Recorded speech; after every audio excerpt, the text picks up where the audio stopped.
सुरंग के रास्ते लाक्षागृह से निकलकर पांडव अपनी माता के साथ वन के अंदर चले गए।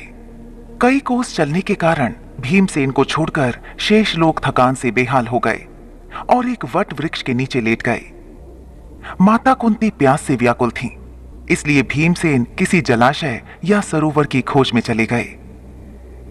एक जलाशय दृष्टिगत होने पर उन्होंने पहले स्वयं जल पिया और माता तथा भाइयों को जल पिलाने के लिए लौटकर उनके पास आए। वे सभी थकान के कारण गहरी निद्रा में निमग्न हो चुके थे, अतः भीम वहां पर पहरा देने लगे। उस वन में हिडिंब नाम का एक भयानक असुर का निवास था।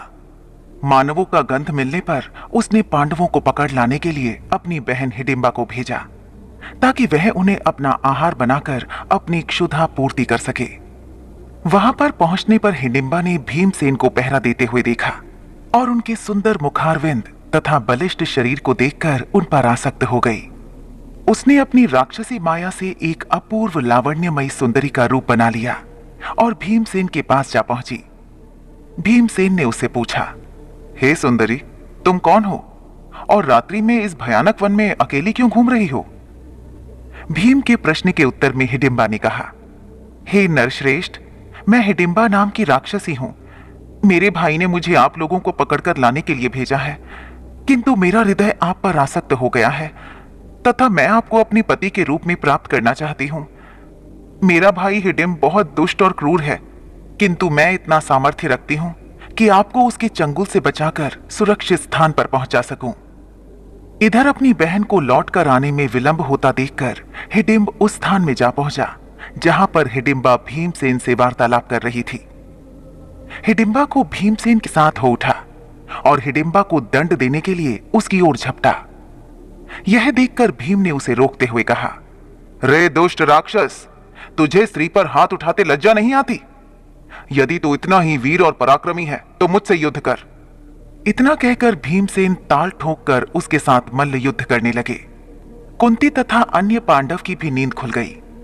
वहां पर भीम को एक राक्षस के साथ युद्ध करते तथा एक रूपवती कन्या को खड़ी देखकर कुंती ने पूछा, पुत्री, तुम कौन हो?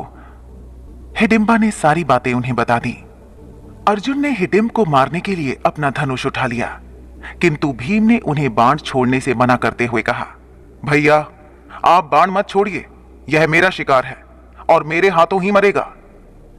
इतना कहकर भीम ने हिडिंब को दोनों हाथों से पकड़कर उठा लिया और उसे हवा में अनेकों बार घुमाकर इतनी तीव्रता के साथ भूमि पर पटका कि उसके प्राण पखेरु उड़ गए। हिडिंब के मरने पर वे लोग वहां से प्रस्थान की तैयारी करने लगे।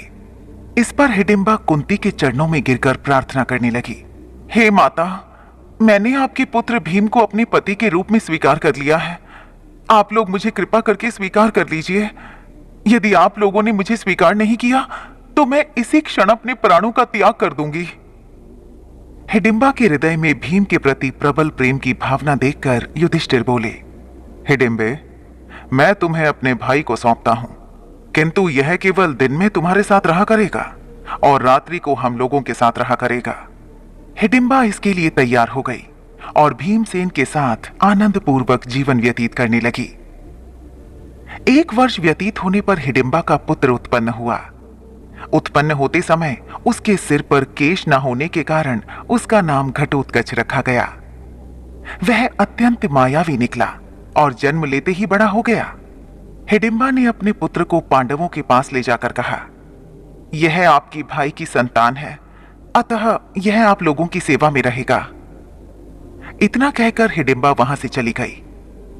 घटोत्कच श्रद्धा से पांडवों तथा माता कुंती के चरणों में प्रणाम करके बोला, अब मुझे मेरे योग्य सेवा बताएं। उसकी बात सुनकर कुंती बोली, तू मेरे वंश का सबसे बड़ा पौत्र है, समय आने पर तुम्हारी सेवा अवश्य ली जाएगी। इस पर घटोत्कच ने कहा, आप लोग जब भी मुझे स्मरण करेंगे मैं आप लोगों की सेवा में उपस्थित हो जाऊंगा। इतना कहकर घटोत्कच उत्तराखंड की ओर चला गया।